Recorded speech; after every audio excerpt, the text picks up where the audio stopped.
mais satisfação que cumprimentamos os nossos amigos e irmãos do portal Escola Dominical com a gloriosa paz de nosso Senhor e Salvador Jesus Cristo. Estamos dando início a mais uma pré-aula, esta ferramenta que o portal Escola Dominical disponibiliza no início da semana, para que os irmãos possam melhor preparar a sua aula da Escola Bíblica Dominical.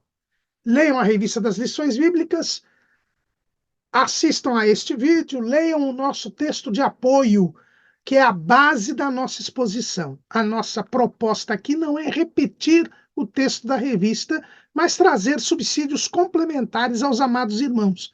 Então, por causa disso, os irmãos precisam ou ler o nosso texto de apoio, ou então os slides que acompanham o texto de apoio, para que os irmãos tenham a ideia da sequência do nosso raciocínio. Além do nosso texto, o site do portal Escola Dominical, portalebd.org.br, disponibiliza 5 ou 6 outros textos da faixa etária dos adultos. Também disponibilizamos textos de apoio, videoaulas e dinâmicas de todas as faixas etárias do currículo da Casa Publicadora das Assembleias de Deus e de outros currículos da Escola Bíblica Dominical. Durante a semana também disponibilizamos breves comentários em áudio das leituras diárias sugeridas na revista das lições bíblicas. Os irmãos terão um momento devocional e também mais uma oportunidade para angariar informações para a sua aula. No sábado à noite, às 19 horas, horário de Brasília, nós estamos transmitindo ao vivo neste nosso canal aqui no YouTube o estudo preparatório dos professores e amigos da Escola Bíblica Dominical da Igreja Evangélica Assembleia de Deus, Ministério do Belém, aqui na sede de São Paulo. Esta reunião é aberta a todos os que queiram participar. Ela se realiza no Templo Antigo, na Rua Conselheiro Cotegipe 273, no bairro do Belenzinho, na sede da FAESP, a Faculdade Evangélica de São Paulo. Mas o irmão também pode acompanhar online, O chat é aberto a todos e o irmão poderá elucidar assim as suas últimas dúvidas antes da aula. Mas tudo isso é apenas a preparação da Escola Bíblica Dominical.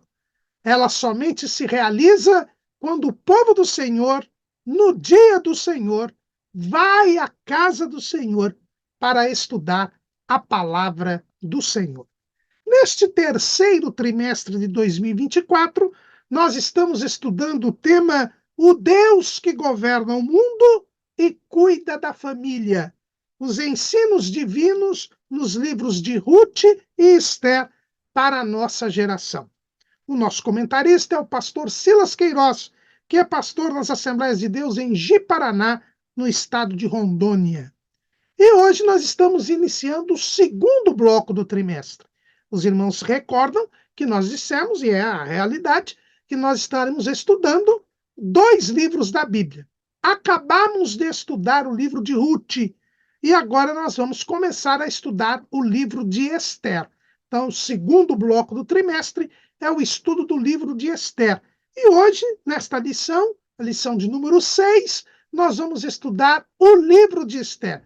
Ou seja, ter uma visão panorâmica do livro de Esther, para que nós possamos depois esmiuçá-lo capítulo por capítulo. O livro de Esther é uma eloquente demonstração da divina providência. A primeira característica do livro de Esther, e que é singular, é o único livro em que isto acontece, e, portanto, quando nós falamos no livro de Esther, não tem como já verificar isto, é que no livro de Esther não há nenhuma menção do nome de Deus.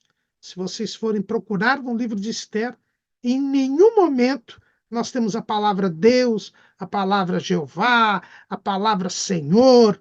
Em momento algum do livro é mencionado o nome de Deus. E isto foi um fator que fez com que Esther fosse um dos últimos livros a serem aceitos pelos judeus como livro inspirado. Havia duas circunstâncias relevantes para que se levantassem objeções com relação ao livro de Esther. O primeiro deles é não haver menção nenhuma do nome de Deus. Como é que um livro revelado por Deus não fala em Deus, no nome de Deus, em momento algum? Então, essa foi a primeira objeção. Acontece que, embora o livro de Esther não mencione nenhuma vez o nome de Deus, nós encontramos Deus em todos os acontecimentos. É por isso que eu disse que o livro de Esther é uma eloquente demonstração da divina providência. O que é divina providência? E nós vamos nos socorrer aqui da declaração de fé das Assembleias de Deus.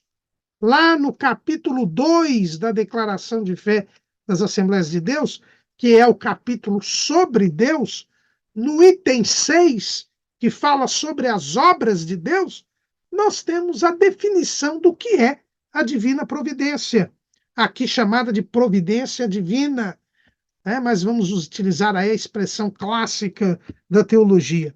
Olha o que diz a nossa declaração de fé. A providência divina é atividade de Deus na preservação, concorrência e governo de todas as criaturas e de tudo o que ocorre na criação até seu destino final. A preservação é o cuidado divino em conservar e manter todas as coisas criadas. E isto a Bíblia nos ensina, lá na Epístola aos Hebreus, capítulo 1, versículo 3, sustentando todas as coisas pela palavra do seu poder. Então, a divina providência é uma atividade de Deus, né? Deus age através da divina providência, Deus preserva, Deus concorre e Deus governa todas as coisas. Tudo está sob seu absoluto controle. É isso que é a divina providência, é o controle de Deus sobre todas as coisas. E este controle se dá, em primeiro lugar, pela preservação, que é o cuidado divino em conservar e manter todas as coisas criadas, né? E, como nós vimos, então, Deus mantém tudo que foi criado. O universo está funcionando não como um relógio que funciona sozinho.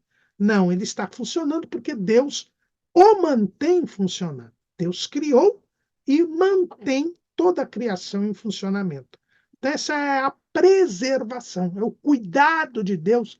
E no livro de Esther, nós vamos ver o cuidado de Deus para preservar o seu povo, a sua propriedade peculiar dentre todos os povos, que é o povo judeu, que é Israel.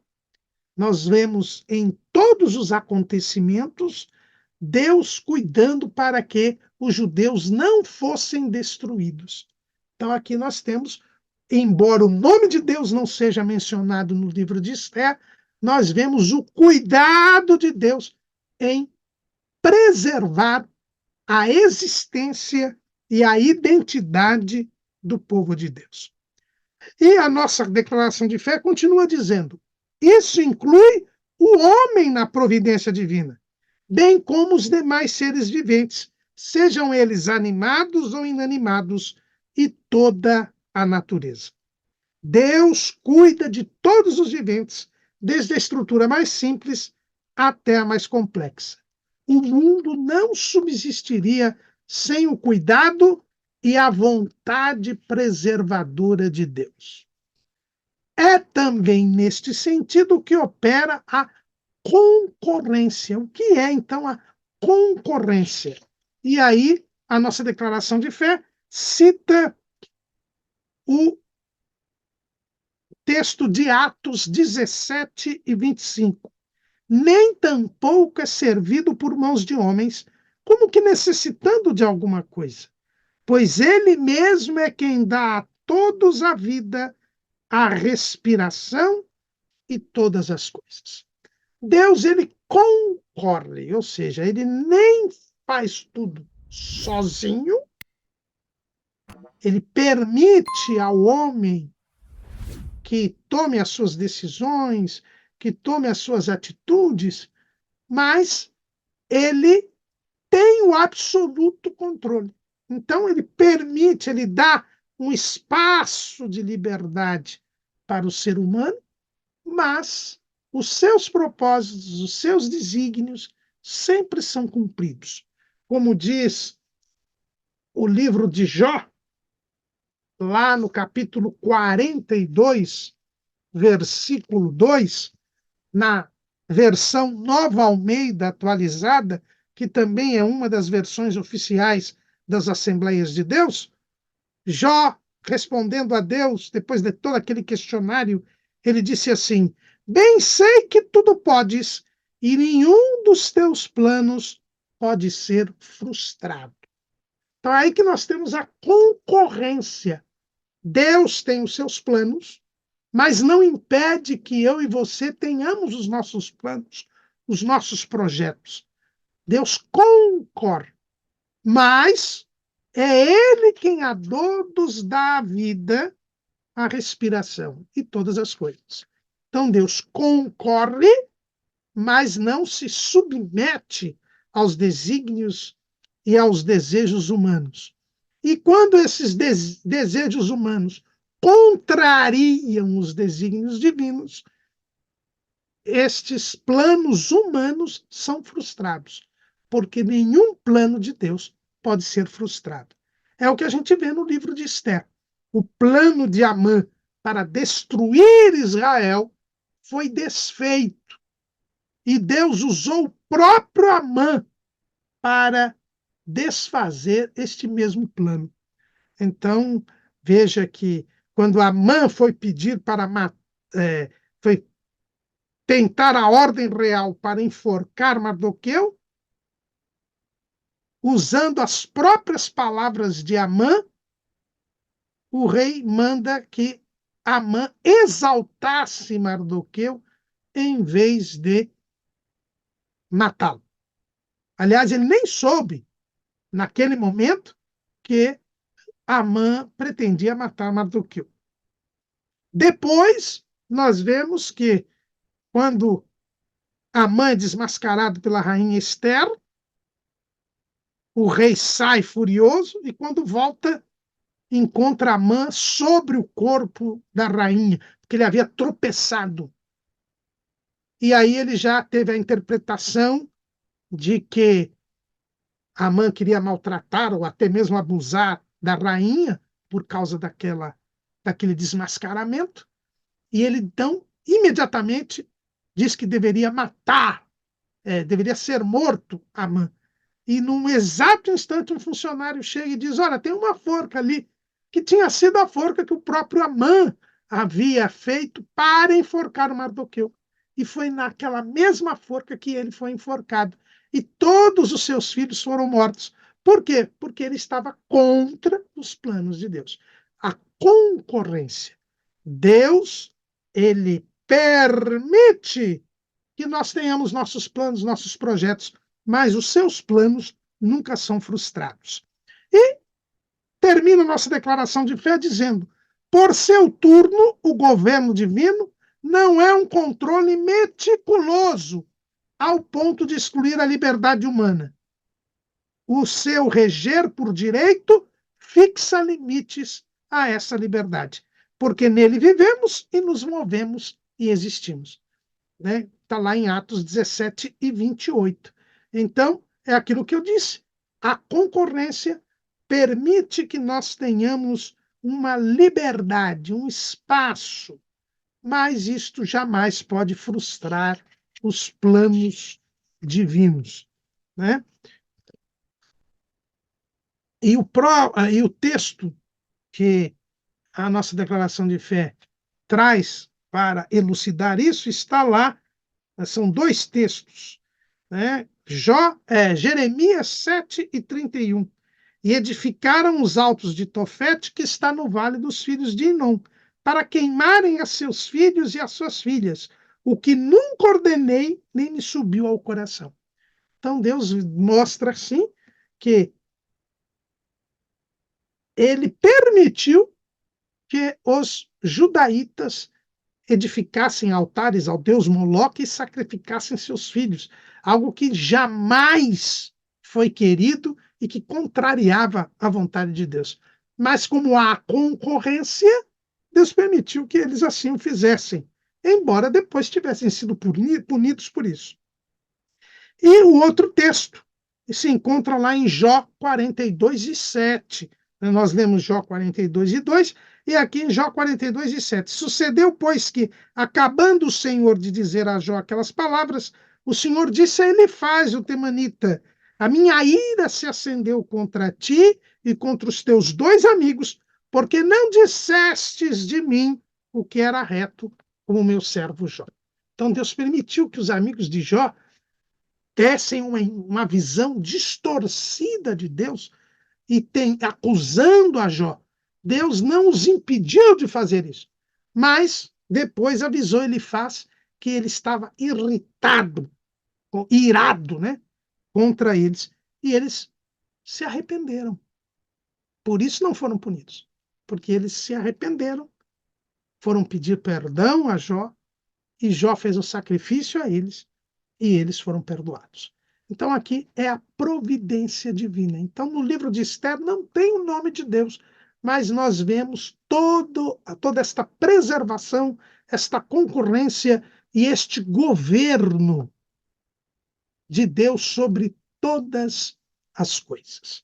Então, essa é a primeira singularidade aí, a singularidade do livro de Esther. É um livro que não menciona o nome de Deus, mas que em todo o tempo nós vemos a ação de Deus. E, através deste livro, nós vamos ver como Deus preservou o povo de Israel. O livro de Esther é um dos livros que pertencem àquele terceiro grupo dos livros da Bíblia hebraica, os chamados escritos, os Ketuvim.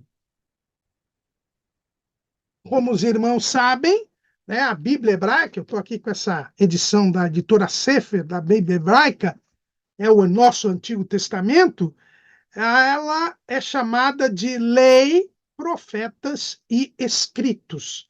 Torá, Nevim e Ketuvim. É por isso que ela é chamada de Tanakh. Né? O Senhor Jesus, como judeu que era, ele também chamava as escrituras dessa maneira. Porque as escrituras do tempo de Jesus eram exatamente essas escrituras, porque o Novo Testamento ainda não tinha sido escrito. É o que a gente vê lá no Evangelho segundo escreveu Lucas, capítulo 24, versículo 44. E disse-lhes: são estas as palavras que vos disse, estando ainda convosco. Convinha que se cumprisse tudo o que de mim estava escrito na lei de Moisés, nos profetas e nos salmos. Jesus chama os escritos, Ketuvim, em hebraico, de salmos. Por quê? Porque é o primeiro dos livros deste grupo. Né? A disposição da Bíblia hebraica é a lei, que são os 5 livros de Moisés. Jesus fala a lei de Moisés. Os profetas, que são os livros de Josué, Juízes, Samuel, Reis, Isaías, Jeremias, Ezequiel e o livro dos 12, porque os profetas menores eram reunidos num rolo só, num livro só. Esses são os profetas. E os escritos. E aí começa com Salmos. Por isso é que Jesus fala Lei de Moisés, Profetas e Salmos. Porque o primeiro livro é o livro dos Salmos. São os escritos. E nós temos os escritos aqui. Primeiro, os chamados livros poéticos, que são Salmos, Provérbios e Jó. Né? São os 3, os livros poéticos ou livros de poesia e sabedoria. Depois nós temos os chamados 5 rolos, 5 livros, os Remish Megillah, em hebraico, que são os livros que são lidos nas festividades judaicas. Nós temos o livro de Cantares de Salomão, ou Cântico dos Cânticos, que é lido na Páscoa, que é a primeira festa do ano religioso. Depois nós temos o livro de Ruth, que nós acabamos de estudar, que é lido na festa das semanas, ou na festa de Pentecostes, que é a segunda festa, 50 dias depois da Páscoa. Depois nós temos o livro de Lamentações, que é lido no Tishvav B'Av, a festa de luto de Israel, onde ele comemora, né, e ou lamenta a destruição dos dois templos que se deram na mesma data. Depois nós temos o livro de Eclesiastes, que é o livro lido na festa dos tabernáculos, que é a terceira grande festa, né? Páscoa, Pentecostes e a festa dos tabernáculos. E, por fim, o livro de Esther, que é o livro que nós vamos estudar. Ela é lida, o livro de Esther é lido na festa de Purim, a festa de Purim que foi instituída depois da lei de Moisés, né? O próprio livro de Esther narra por que existe a festa de Purim.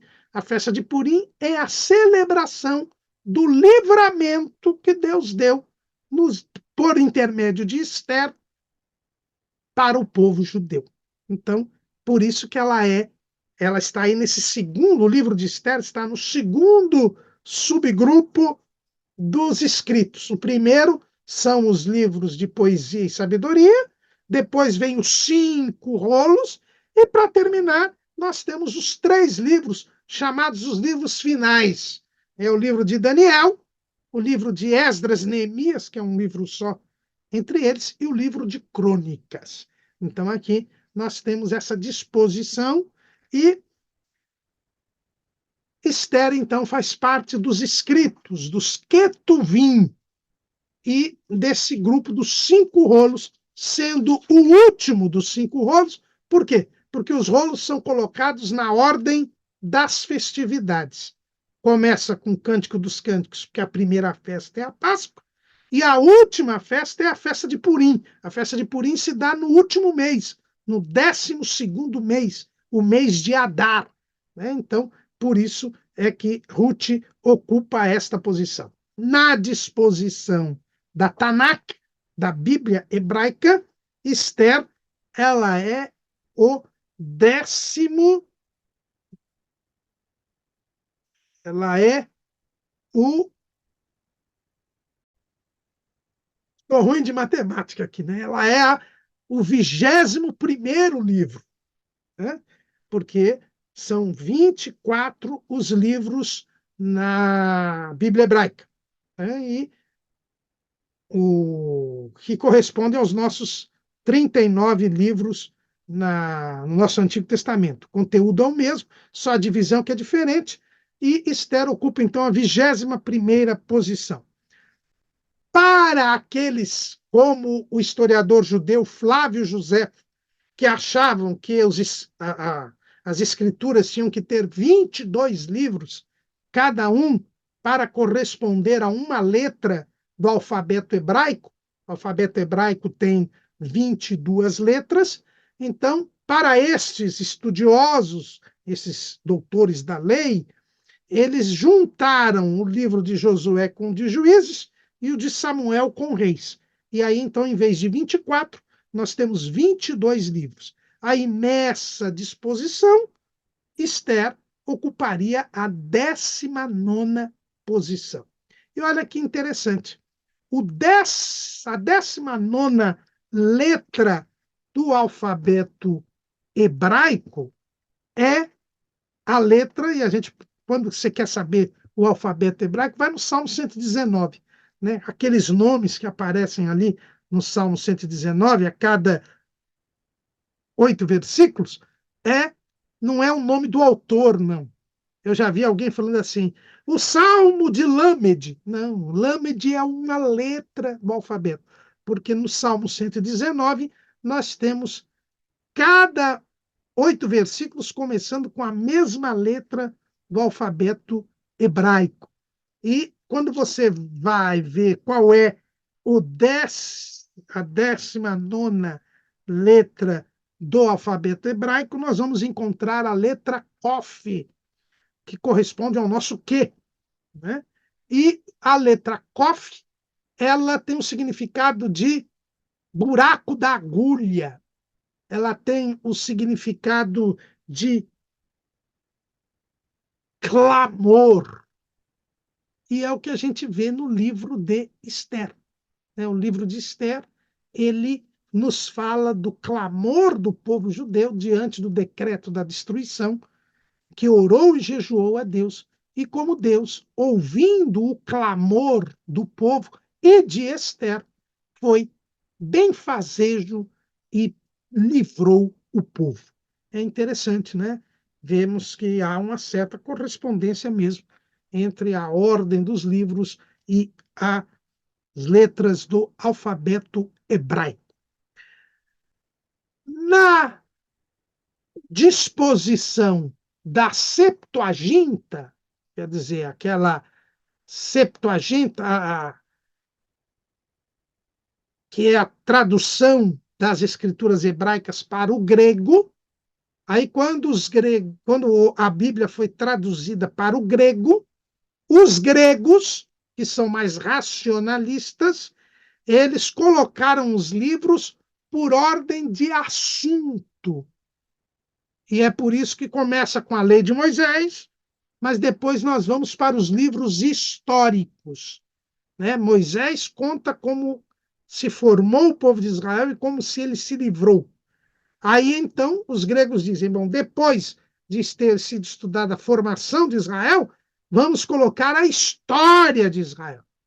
E aí, então, eles colocaram, depois dos 5 livros de Moisés, os livros que tratavam da história de Israel. E é por isso que Esther, então, é colocado nesse grupo dos livros históricos, que começa com Josué e termina exatamente com Esther. Por que colocaram um livro de Esther no final, irmão Caramuru?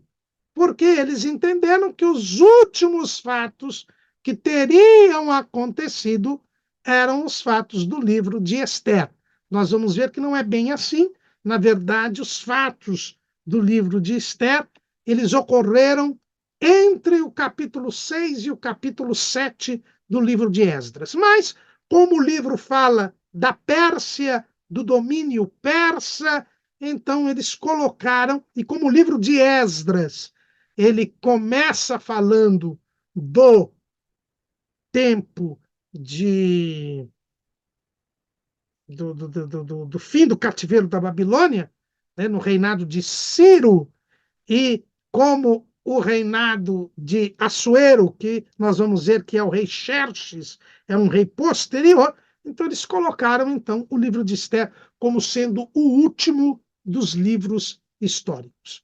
Nessa disposição da Bíblia da Septuaginta, que é a disposição utilizada por nós cristãos, Esther, então, passa a ser o 17º livro da Bíblia, né? O último dos livros históricos.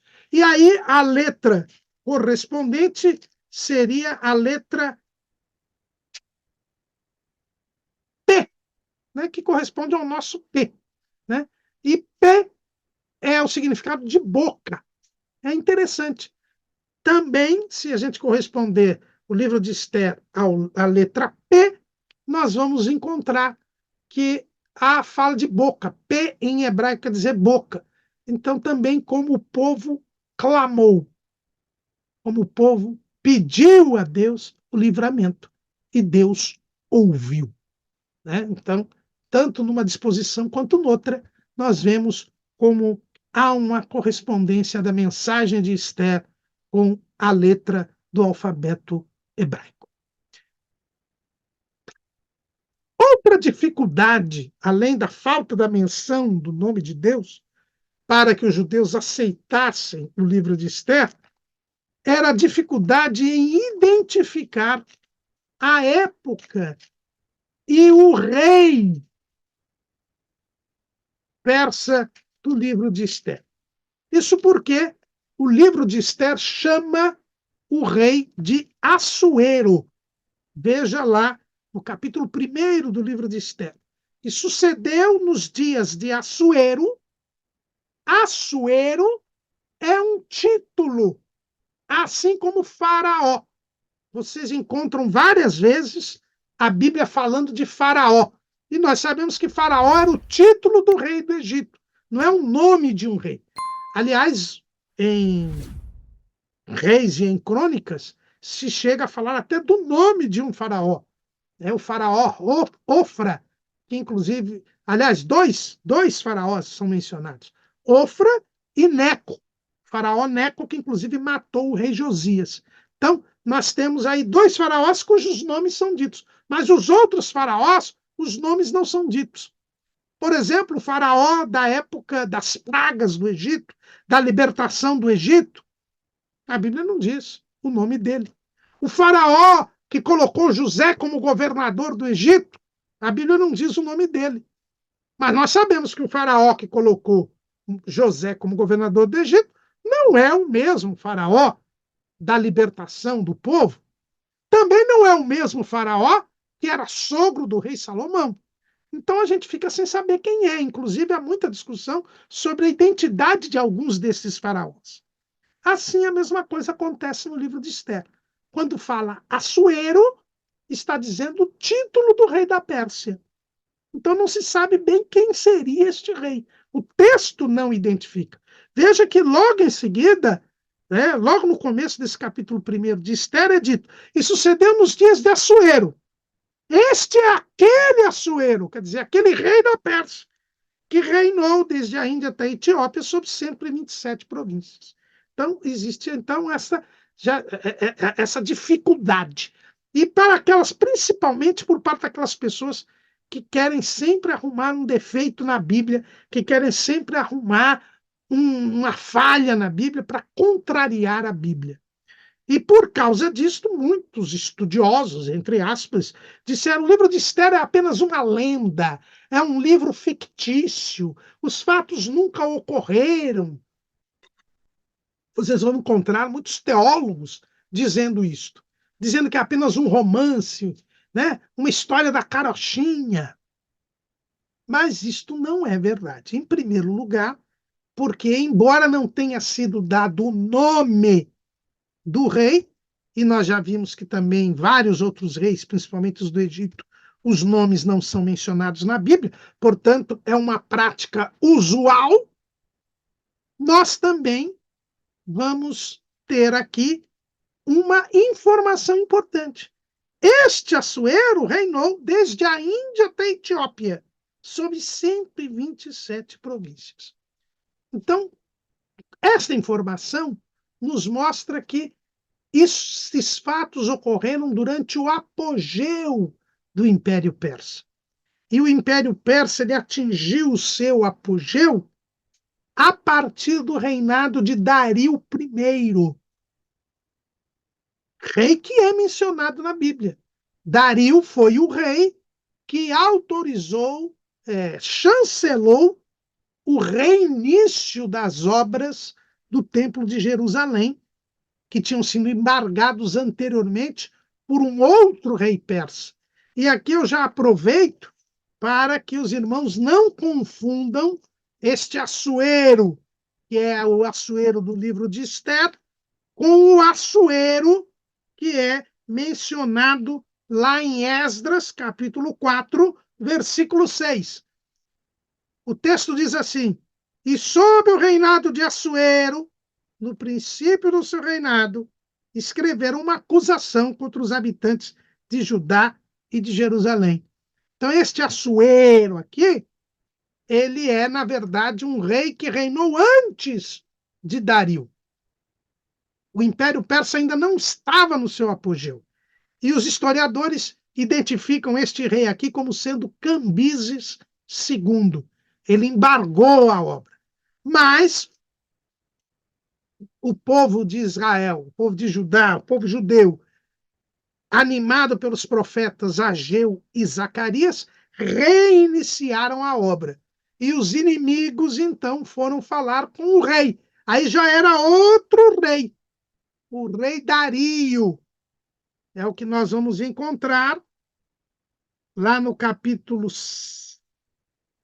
5 capítulo 6 de Esdras, que diz assim: Então o rei Dario deu ordem e buscaram a chancelaria, onde se metiam os tesouros em Babilônia. E em Aquimetá, no palácio que está na província da Média, se achou um rolo, e nele estava escrito um memorial que dizia assim. Então, esse rei Dario, este sim, é o momento do apogeu do Império Persa. E o Império Persa ele teve apogeu durante o seu ponto máximo de esplendor e de poder nos reinados de Dario I e do seu filho, que foi Xerxes I. E esse é o primeiro dado. Então, o rei seria Dario ou Xerxes, porque é esse o período em que o império ia da Índia até a Etiópia, sob 127 províncias. Mas o livro de Esther ainda diz em que lugar os fatos se deram. Capítulo 1, versículo 2. Naqueles dias, assentando-se o rei Assuero sobre o trono do seu reino, que está na fortaleza de Suzã.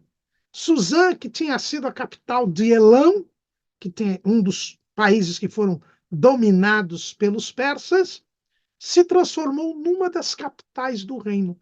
Quem foi o rei da Pérsia que transformou Suzã em capital do reino? Foi o rei Dario. Então, o rei Dario colocou a, a sede do governo lá em Suzã. Agora, este rei aqui, ele se assenta no seu trono já na fortaleza de Suzã. E aí nós temos também mais outro ponto que nos indica quem seria esse rei. Foi um rei que assumiu quando a capital era Suzã, ou uma das capitais era Suzã.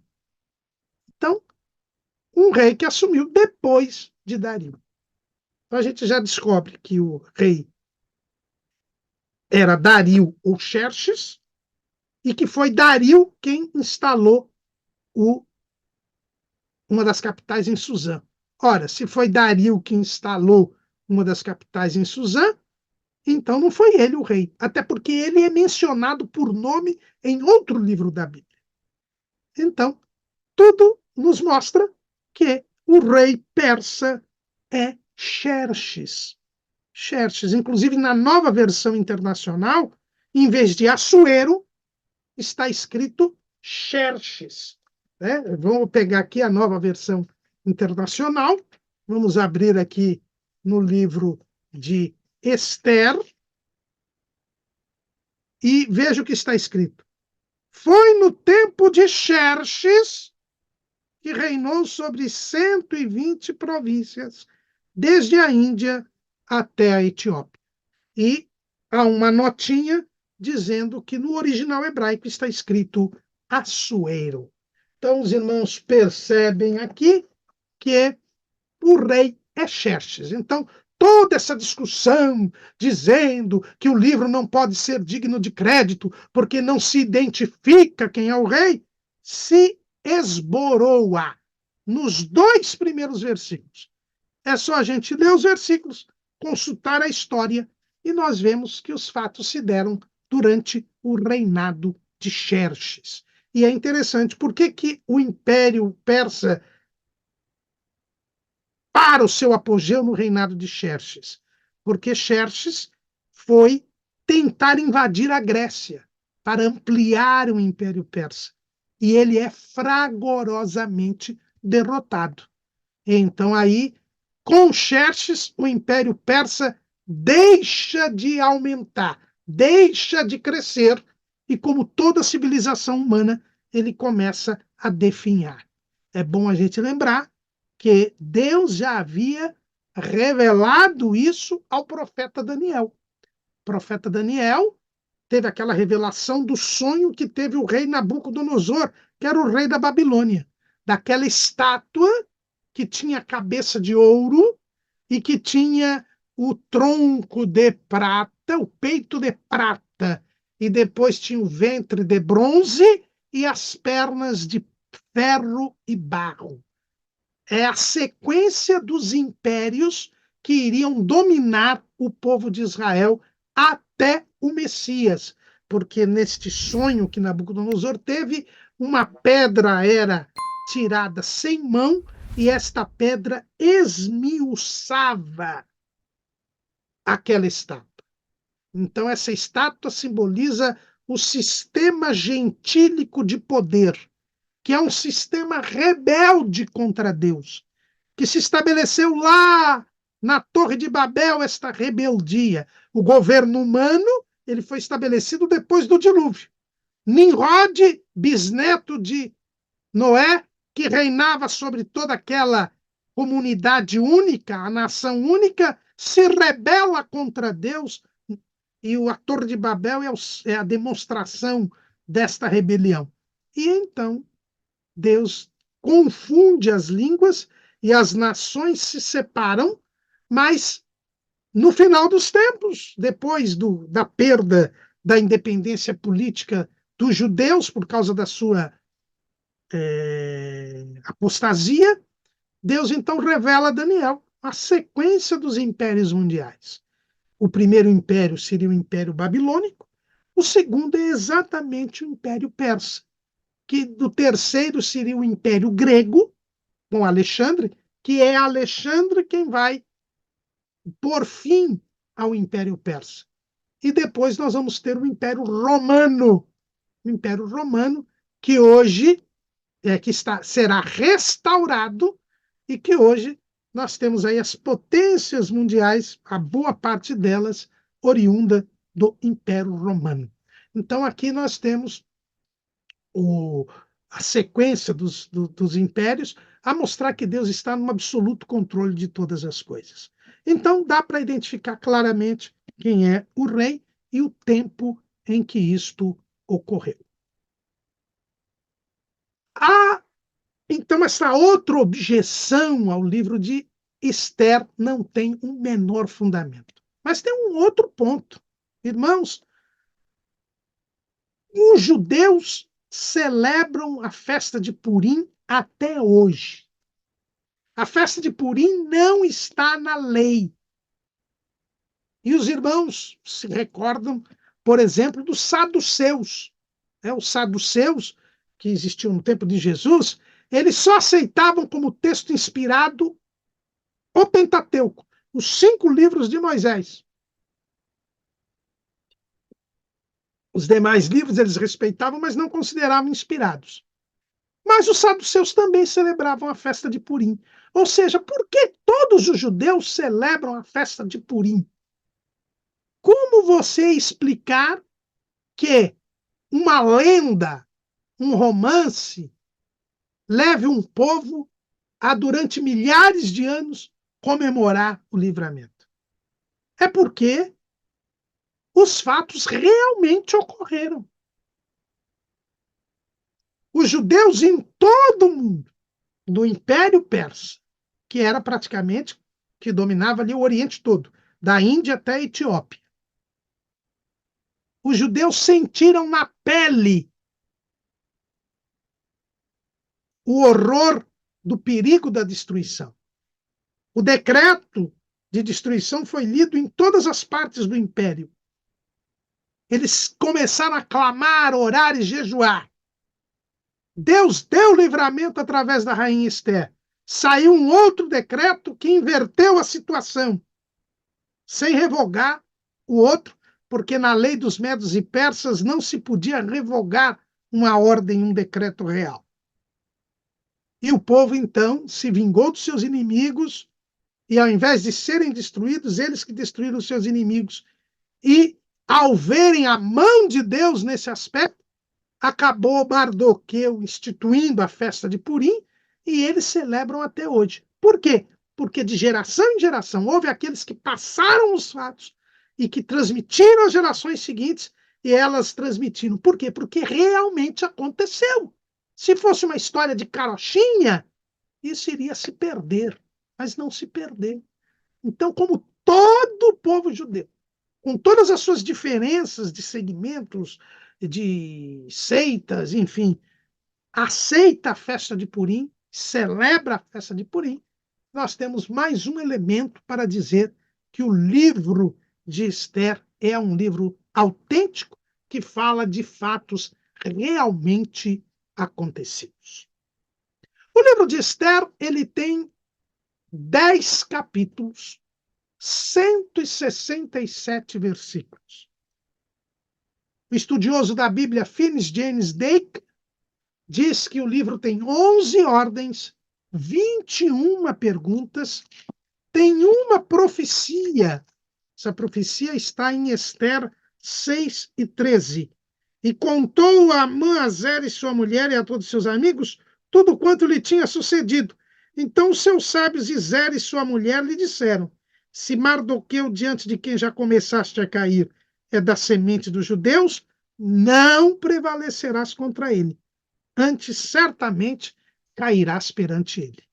A própria mulher e as pessoas que estavam ali junto com Amã profetizam que Amã cairia diante de Mardoqueu. E no dia seguinte, ou menos do que o dia seguinte, horas depois, isto aconteceu. No livro de Ruth, diz Dake, não tem nenhuma promessa e nenhuma mensagem específica de Deus.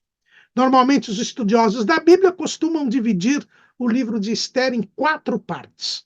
O primeiro capítulo, que fala da deposição da rainha Vasti. O segundo capítulo, que fala da ascensão de Esther como rainha. Depois nós temos a conspiração de Amã contra os judeus, que ocupa o capítulo 3 e 4, e depois nós temos o livramento divino do povo judeu, que ocupam os capítulos 5 a 10. Então, essa é a estrutura do livro de Esther. Quem escreveu o livro de Esther? Quem escreveu o livro de Esther? Bom, aí nós temos que recorrer à tradição judaica. Por quê? Porque o texto ele não nos fala quem escreveu o livro. A tradição judaica, lá no Talmud, existe um tratado no Talmud, né? O Talmud é esse segundo livro sagrado do judaísmo, né? Que foi a redução a escrito depois da destruição do segundo templo de Jerusalém, no ano 70, os escribas, os doutores da lei, eles resolveram escrever aquilo que não era ainda escrito, era só seguido pelos judeus, mas não era escrito, a chamada tradição dos anciãos. Jesus menciona a tradição dos anciãos lá no capítulo 15 do Evangelho segundo escreveu Mateus. Vou ler aqui os primeiros versículos. Então chegaram ao pé de Jesus os escribas e fariseus de Jerusalém, dizendo: por que transgridem os teus discípulos a tradição dos anciãos? Pois não lavam as mãos quando comem pão. Ele, porém, respondendo, disse-lhes: por que transgredis vós também o mandamento de Deus pela vossa tradição? Então, Jesus tinha conhecimento da tradição, seguia a tradição. Veja que os fariseus e os escribas não falam mal de Jesus, falam mal dos discípulos. Por quê? Porque Jesus lavava as mãos antes de comer. Ele sempre foi cioso e cuidadoso com a tradição e havia, então, esta tradição dos anciãos. Essa tradição, então, foi reduzida a escrito e deu origem à chamada Mishnah. A Mishnah ela foi comentada por doutores da lei ao longo dos séculos. E esses comentários, essas discussões, esses debates, deram origem à chamada Guemará. Então, nós temos a Mishnah, que é a tradição dos anciãos, e a Guemará, que são os comentários a respeito dessa tradição. E aí, a partir mais ou menos por volta do século VI depois de Cristo, eles reuniram a Mishnah e a Guemará numa obra que recebeu o nome de Talmud. Talmud, em hebraico, quer dizer estudo. E então o Talmud, hebraico-aramaico, né? Então, nós vamos ter aí o Talmud, que é o segundo livro sagrado do judaísmo. Hoje nós cristãos temos o Antigo Testamento e o Novo Testamento, que é a Bíblia. Os judeus têm principalmente a Bíblia, que é o Antigo Testamento, a Tanakh, e o Talmud. Né? Existem outras obras também, mas principalmente o Talmud. E o Talmud ele é dividido por tratados, né? Como a Bíblia é dividida em livros, o Talmud é dividido em tratados. E tem um tratado do Talmud chamado Baba Batra. Este tratado ele fala sobre os autores dos livros da Bíblia. E lá no tratado de Baba Batra, nós encontramos que o livro de Esther teria sido escrito pelos homens da grande assembleia que haviam reunido, compilado, organizado um material que teria sido escrito por Mardoqueu. Então, a tradição judaica diz que o livro seria de autoria de Mardoqueu e teria sido organizado pelos homens da grande assembleia. Quem são estes homens da grande assembleia?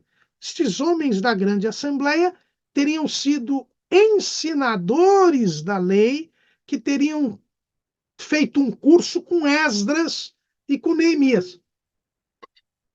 Os irmãos se lembram que Esdras foi mandado da Babilônia para Jerusalém para ensinar a lei aos israelitas, aos judeus. Nós encontramos isso no livro de Esdras, capítulo 7, versículo 25. E tu, Esdras, conforme a sabedoria do teu Deus, que está na tua mão, põe regedores e juízes que julguem a todo o povo que está além do rio, a todos os que sabem as leis de teu Deus, e ao que as não sabe, as fareis saber. Essa foi a ordem do rei da Pérsia. Aqui é um rei depois do Xerxes, o Artaxerxes, e Esdras então foi a Jerusalém, viu quem conhecia a lei, colocou como juiz e regedor do povo, e viu quem não conhecia a lei e os formou. E estes são os chamados homens da grande assembleia. E eles teriam, assim, organizado as escrituras hebraicas. Até porque eles teriam que ensinar a lei. Eles aprenderam e teriam que ensinar a lei. E então eles teriam organizado estes escritos de Mardoqueu. Então, o livro de Esther, segundo a tradição judaica, é um livro escrito por Mardoqueu, mas organizado pelos chamados homens da grande assembleia. Esta tradição tem um respaldo bíblico. O livro de Esther mostra que Mardoqueu era um escritor. Ele tinha o domínio da escrita. Lá em Esther, capítulo 9, versículo 20, o texto diz assim: E Mardoqueu escreveu essas coisas e enviou cartas a todos os judeus que se achavam em todas as províncias do rei Assuero, aos de perto e aos de longe. Então, o texto nos dá a entender que realmente Mardoqueu escreveu todos os acontecimentos, fê-los conhecidos dos judeus e também escreveu cartas aos judeus para que eles celebrassem a festa de Purim. Então, a autoria do livro de Esther está com Mardoqueu, né?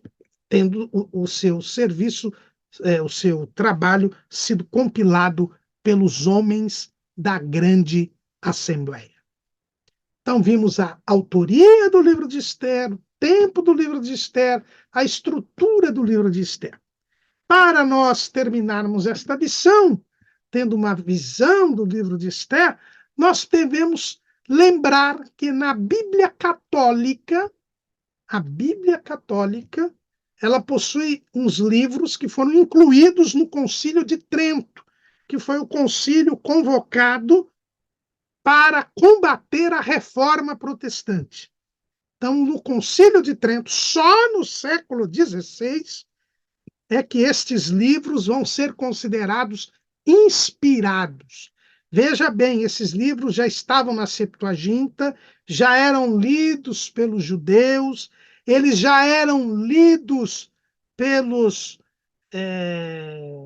cristãos, mas nunca foram considerados como livros revelados por Deus. E estes livros foram incluídos só no Concílio de Trento como inspirados. E por isso a Bíblia Católica ela tem alguns livros a mais.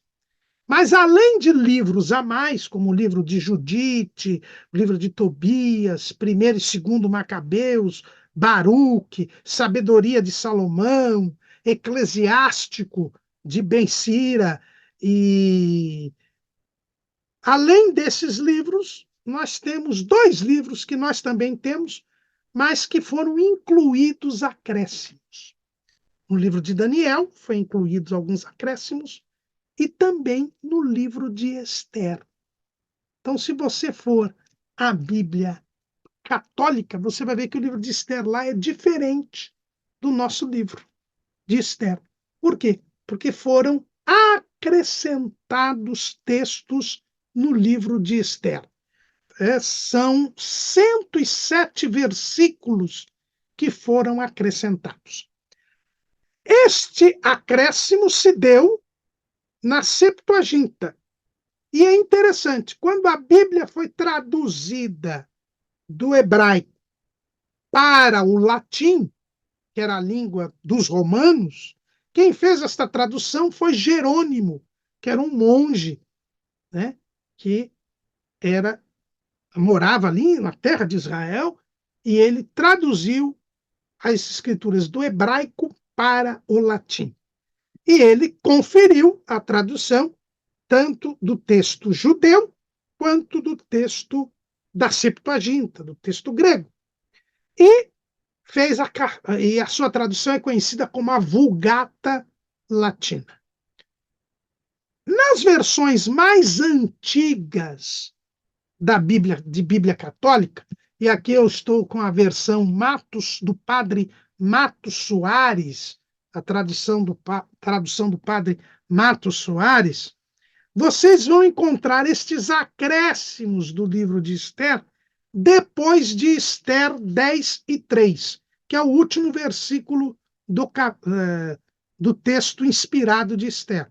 Esther 10 e 3.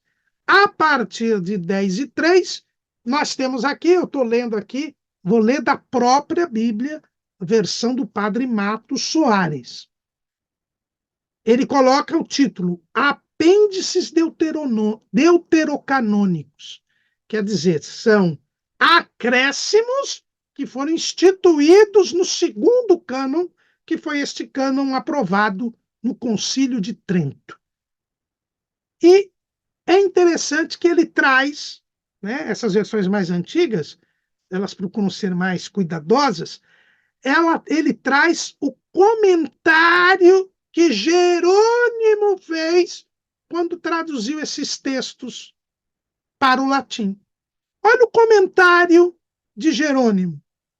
Traduzir com toda a fidelidade o que se encontrava no hebraico, quer dizer, o que ele tinha acabado de traduzir, até o capítulo 10, versículo 3, que é o nosso texto de Esther. Mas o que se segue, achei-o escrito na edição Vulgata, como se contém nos exemplares gregos, quer dizer, na Septuaginta. Todavia, no fim do livro, estava posto este capítulo, o qual, segundo o nosso costume, notamos com um óbelo. Então, Jerônimo diz que esse texto não estava no texto hebraico, mas estava nos exemplares gregos. E então ele traduziu, mas deixou uma notação, uma marca, que se chama óbelo. O que é o óbelo? O óbelo é uma marca que era usada por quem copiava os textos, pelos copistas, onde o copista quando desconfiava da autenticidade daquelas palavras ou daquele trecho, ele colocava essa marquinha que tinha praticamente assim a forma de um punhal. E aí, então, quem lesse sabia que aquele texto era suspeito. Então, os irmãos percebam que esses acréscimos ao livro de Esther, pelo próprio tradutor da versão oficial da Igreja Católica Apostólica Romana, Jerônimo, foram traduzidos, mas considerados como suspeitos.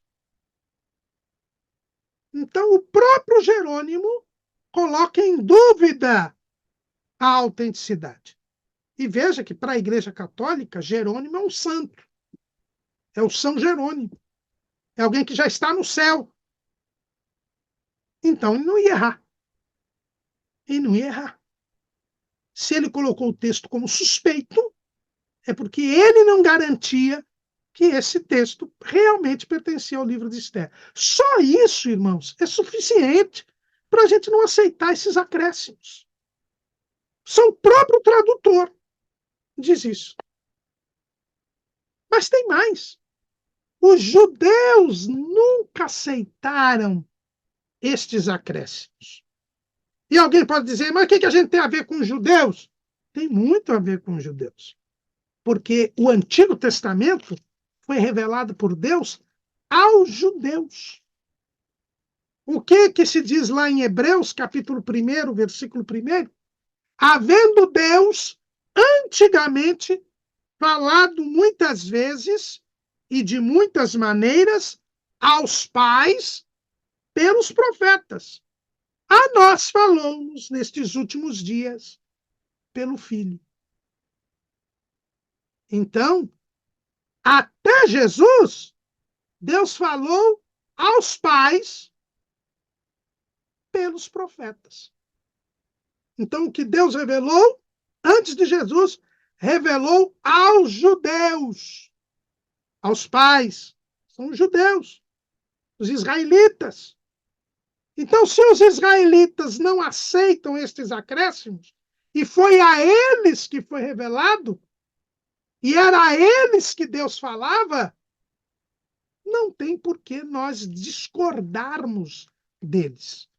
O apóstolo Paulo, escrevendo na Epístola aos Romanos, no capítulo 9, ele diz assim: em Cristo digo a verdade, não minto, dando-me testemunho a minha consciência no Espírito Santo, tenho grande tristeza e contínua dor no meu coração, porque eu mesmo poderia desejar ser separado de Cristo por amor de meus irmãos, que são meus parentes segundo a carne, que são israelitas, dos quais é a adoção de filhos, e a glória, e os concertos, e a lei, e o culto, e as promessas, dos quais são os pais, e dos quais é Cristo segundo a carne, o qual é sobre todos, Deus bendito eternamente.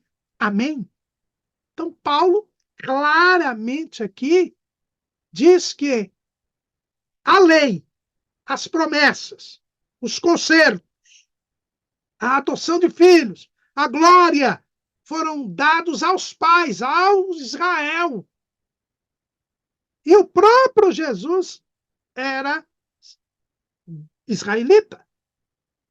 Então, se os judeus não aceitam estes acréscimos, e a eles foi revelado, e é algo unânime, consensual entre os judeus, a rejeição destes acréscimos, não há motivo algum para que nós aceitemos estes acréscimos. Pois até o próprio tradutor deles para o latim os colocou sob suspeita. Então, esse é o primeiro fator que já nos faz rejeitar, descartar estes acréscimos. Agora, as versões mais novas das Bíblias católicas, e aqui a gente coloca aqui a Bíblia de Jerusalém, por exemplo, eles já colocaram esses acréscimos, não ao final, mas junto com os textos inspirados, conforme o momento da narrativa de Esther, que seria conveniente, eles embutem estes textos, embora eles distingam estes textos do outro, né? Então, não vamos dizer que eles querem confundir, não. Eles colocam, por exemplo, aqui a Bíblia de Jerusalém, ela dá uma numeração diferenciada a esses versículos acrescentados. Por exemplo, o começo do livro de Esther na Bíblia de Jerusalém já é com um acréscimo. Então, você, quando abre a Bíblia de Jerusalém, lá no livro de Esther, o primeiro versículo não é o versículo 1, é o versículo 1a. E vai do 1a até o 1k. Depois do versículo 1l até o 1q, que é a segunda adição. Aí, então, vem o pretexto que nós conhecemos, aí como Esther 1 e 1. Então, eles colocam aí. São 7 adições, né? 7 acréscimos que estão aí espalhados pelo texto nas versões mais modernas, né? Mas, além do fato de nós não podemos descartá-los por causa do que os judeus não aceitam, existem ainda mais 3 motivos, não são no total 4 motivos, pelos quais nós não podemos aceitar. Um, eu já disse, que é o fato do próprio Jerônimo ter colocado sob suspeita. Então, o primeiro fator é o fator dos judeus não aceitarem. O segundo, do próprio tradutor do texto para o latim, Jerônimo, colocar o texto sob suspeita. Mas existem 2 outros elementos que mostram claramente que este livro não é inspirado. O elemento primeiro é que, nestes acréscimos, vez por outra, não são em todos, mas vez por outra, se menciona o nome de Deus. Então aí não tem cabimento, né? Se menciona o nome de Deus quando o próprio propósito do livro era mostrar a divina providência. Eu até coloquei no nosso esboço um teólogo, um pastor australiano, J. Cecil Baxter, e Baxter diz que o propósito do livro de Esther é mostrar Deus sem falar de Deus. Então, como que esses trechos falam no nome de Deus? Não tem cabimento, né? E nós vamos ver que alguns destes trechos mencionam o nome de Deus, né? Veja que existem 2 adições, 2 acréscimos deste livro que falam de uma oração de Mardoqueu e de uma oração de Esther. Lógico, quando eu registro uma oração, eu estou orando a Deus. Então, o nome de Deus aparece. Então, aqui eu vou usar a versão do Padre Mato Soares, porque ela traz os acréscimos numa sequência, é mais fácil. Nós vamos ver que o livro, o primeiro versículo, que seria o Esther 10:4, né, o primeiro versículo desse acréscimo, diz assim: Mardoqueu disse, Deus é quem fez isso. É uma frase que contraria todo o livro. Mardoqueu disse, Deus é quem fez isso. Ora, se o livro tinha por propósito mostrar Deus sem falar de Deus, esse começo aqui já desmonta tudo. Então, são acréscimos que, por fazerem menção ao nome de Deus, contrariam o propósito do livro. e por isso não pertencem ao mesmo autor, não pertencem à mesma inspiração, porque Deus não é contraditório.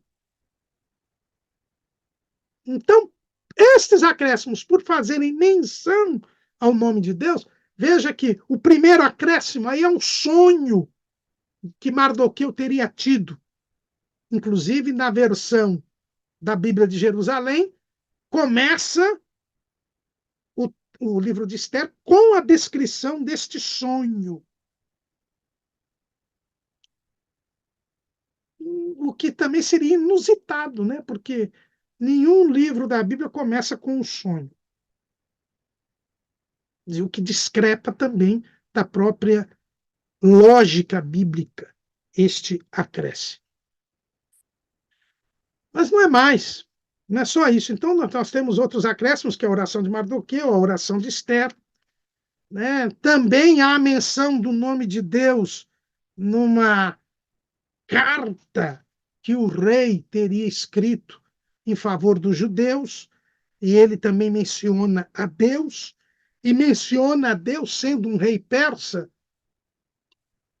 de uma forma totalmente diferente das outras menções que os outros reis persas dão a Deus, né? Como o rei Ciro, por exemplo.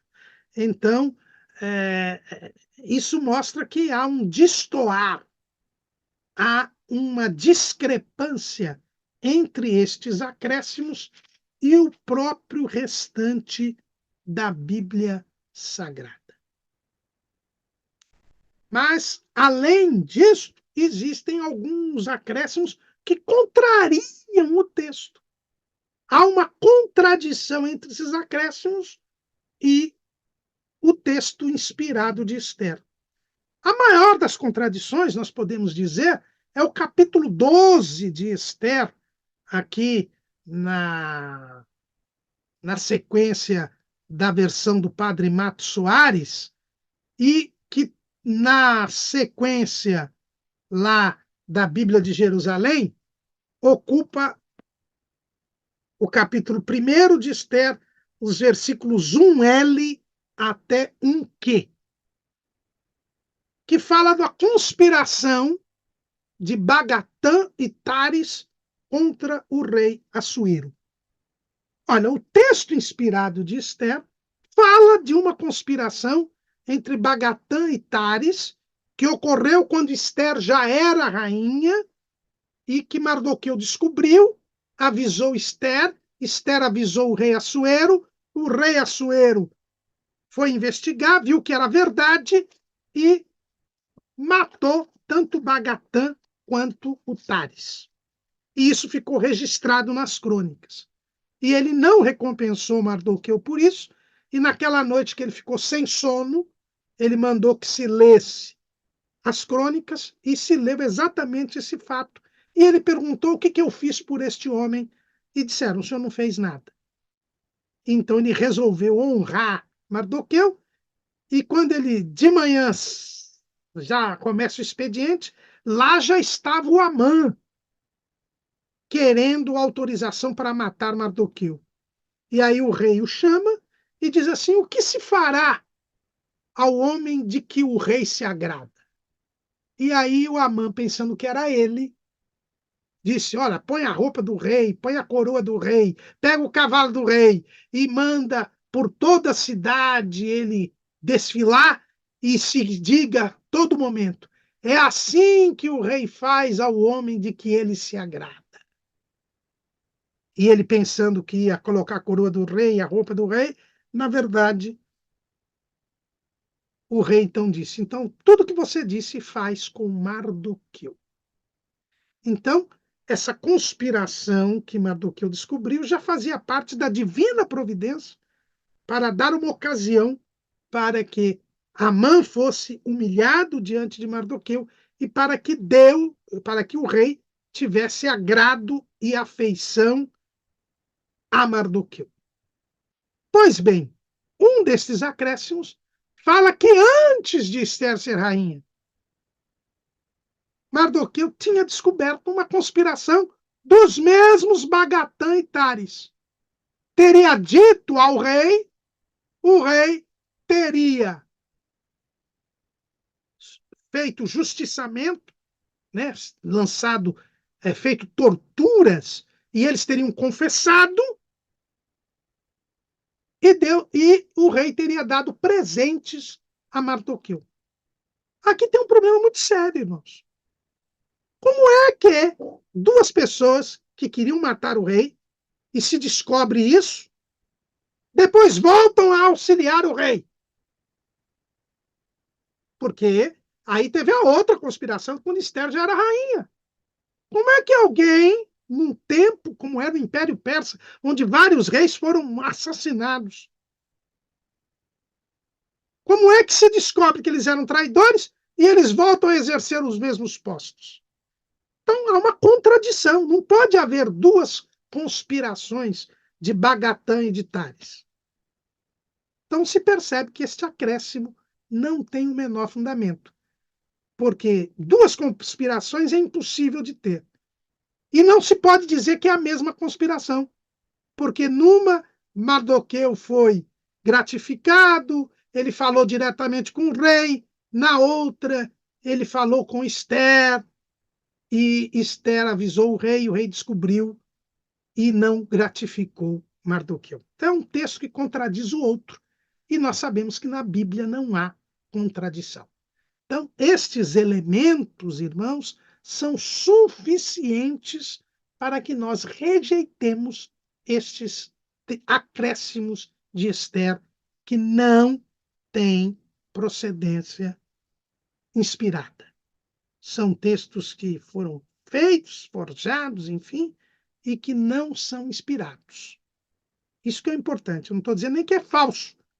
Eu estou dizendo que não é inspirado. Não foi Deus que revelou. E esses são os elementos que demonstram isso. Este é o livro de Esther, o livro que nós vamos passar a estudar a miúde a partir da próxima aula.